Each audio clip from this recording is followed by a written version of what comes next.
Hai guys, Assalamualaikum. Video kali ini kita akan ulang kaji bab respirasi. Kita tahu semua aktiviti yang kita lakukan memerlukan tenaga.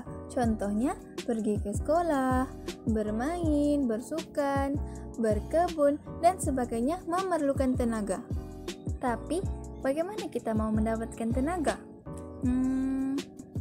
Yes, kita makan untuk dapatkan tenaga, tapi bagaimana makanan itu ditukarkan kepada tenaga?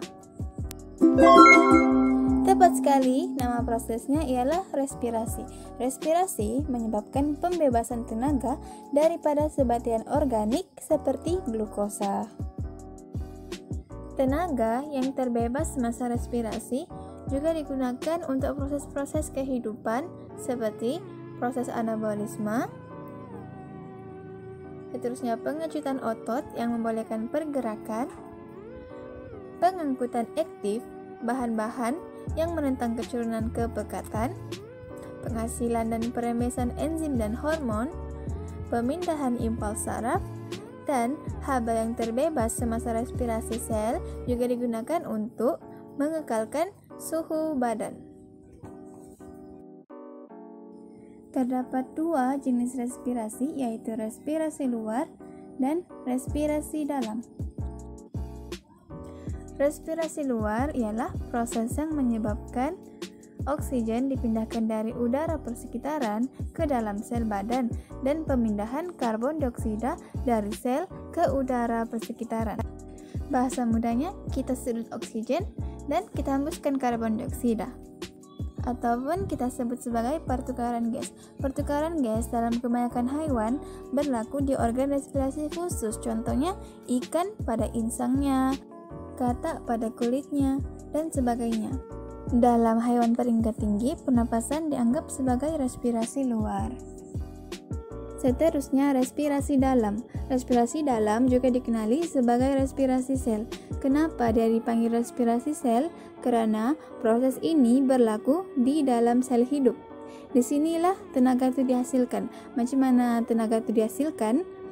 Molekul makanan organik, contohnya seperti glukosa, akan dioksidakan lalu akan membebaskan tenaga, karbon dioksida, dan air pada masa yang sama. Dan respirasi dalam ini terbahagi lagi kepada dua, yaitu respirasi aerob dan respirasi anaerob.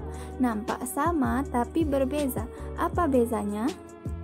Oke, kita tengok respirasi aerob dulu. Respirasi aerob ialah pengoksidaan sebatian organik seperti glukosa kepada karbon dioksida dan air dengan pembebasan tenaga kimia pada masa yang sama.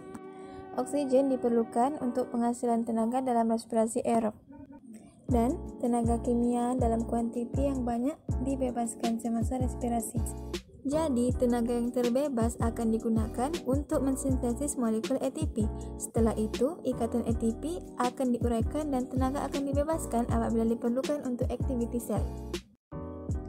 Berikut merupakan persamaan kimia bagi respirasi aerob, di mana glukosa tambah 6 oksigen kepada 6 karbon dioksida tambah 6 air tambah tenaga, yaitu dengan kuantiti 38 ATP atau bersamaan 2898 kJ.